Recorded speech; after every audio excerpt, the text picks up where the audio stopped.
Longevity in Washington doesn't guarantee good judgment. How long you've been here doesn't guarantee good character. It doesn't tell you who you're going to fight for. My experience tells me that you should want a leader who can tell the truth, even when it's not convenient, like when I stood up and spoke out against this war. So let's be clear. There are a lot of people who've been in Washington a lot longer than me. They got better connections. They go to the right dinner parties. You know, they talk the Washington talk. But I might not have the experience that Washington likes. I know I have the experience that America needs right now. Because hope and change aren't just the rhetoric of a campaign for me. Hope and change have been the causes of my life. Hope and change are the story of our country. And we're here to continue that story.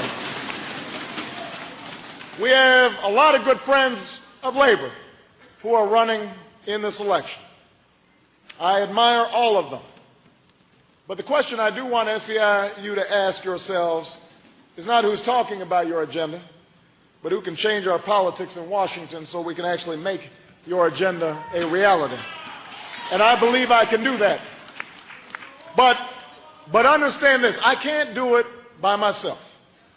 That's why I am not just asking you to trust in my ability to change this country. I'm asking you to trust in yourselves. I'm asking you to bet not just on me, I'm asking you to bet on us, on our capacity to lift our sights, to join together and forge a better future for our children and our grandchildren. That's what you did with me in 2004. Because I probably wouldn't be standing here if it hadn't been for the SEIU endorsement back then. And the fact that all these folks sitting here right here, they walked doors for me. They made phone calls for me. They turned out the vote for me.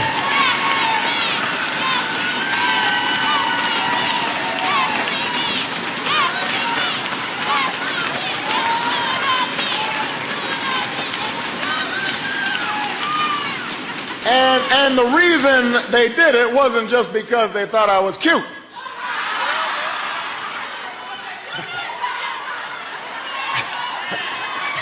The reason they did it was because we had fought together.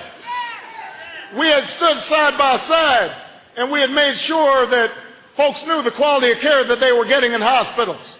Together we had fought to raise wages for home care workers in Illinois.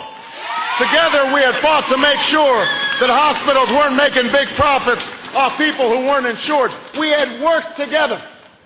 And you had seen that I was willing to stand by your side even when it wasn't politically convenient. Your agenda's been my agenda in the United States Senate. Before debating health care, I talked to Andy Stern and SEIU members.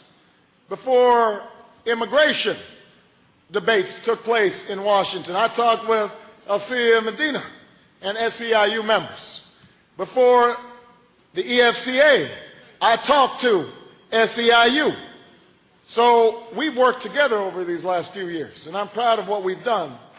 I'm just not satisfied, because I know how much more we could accomplish as partners in an Obama administration.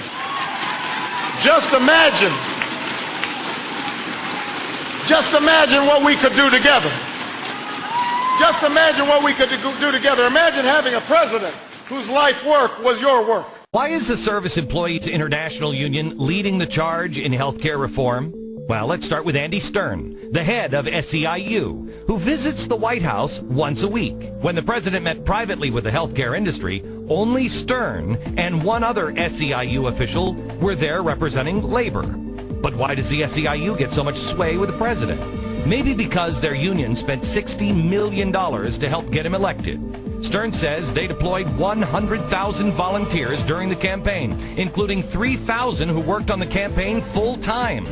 Their relationship is fostered not only through Stern's close contacts, but in placing members of his union in high posts in the administration. For example, White House political director Patrick Gaspard is a former SEIU executive out of New York. Yet there's one more powerful connection for SEIU. Members of its local chapters share goals and office space with none other than ACORN. SEIU, ACORN, and Obama, branches of the same tree.